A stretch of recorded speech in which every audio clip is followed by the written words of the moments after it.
Before I was a property consultant, I'm working with MegaWorld Corporation.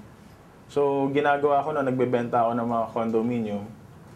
Until one day, may nag-inquire sa akin, client ko.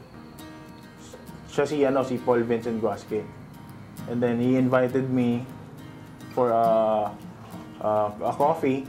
And then diniscuss ko sa kanya yung condo na binibenta ko sa kanya.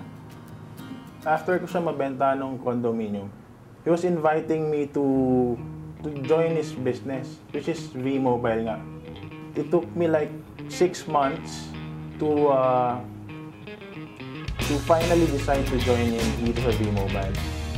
Malaki yung transformation na nangyari sa akin kasi before, real estate agent, nagko-commute lang din ako every day dito sa V-Mobile. In span of 8 months, nagkaroon ako ng 2 kotse.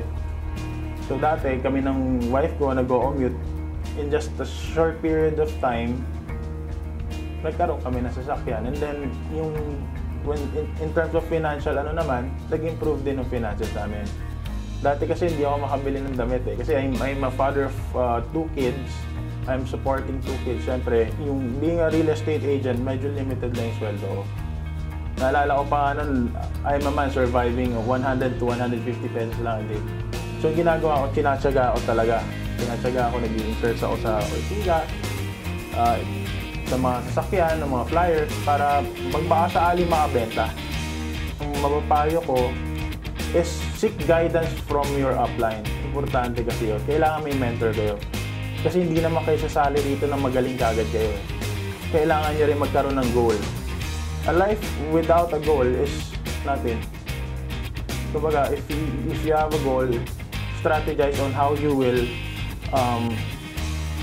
will achieve that goal. And of course, lastly, huwag tayo makakalimot sa Panginoon. Kasi kahit anong ginagawa natin, kahit anong success natin ngayon, dahil sa Diyos yan. Thank you sa V-Mobile for changing my life. Dating ordinary yung empleyado, pero ngayon, kahit pa paano, hindi ako nagkukulang sa pag-support sa family ko. Hindi ako lahat ng bagay na gusto nila, at least ngayon napupuno ako, hindi tulad ng dati. Actually, kung hindi ako naniwala nun, hanggang ngayon wala pa rin talaga ako. So thank you rin sa mga staff ng V-Mobile, sila Sir Ismael, sila Sir Alan, for creating this kind of business. Kasi this kind of business talagang nakakapagpabago ng buhay ng tao. Yun na yung masasabi ko. Sobrang grateful ako with this company. And I will be with this company habang buhay.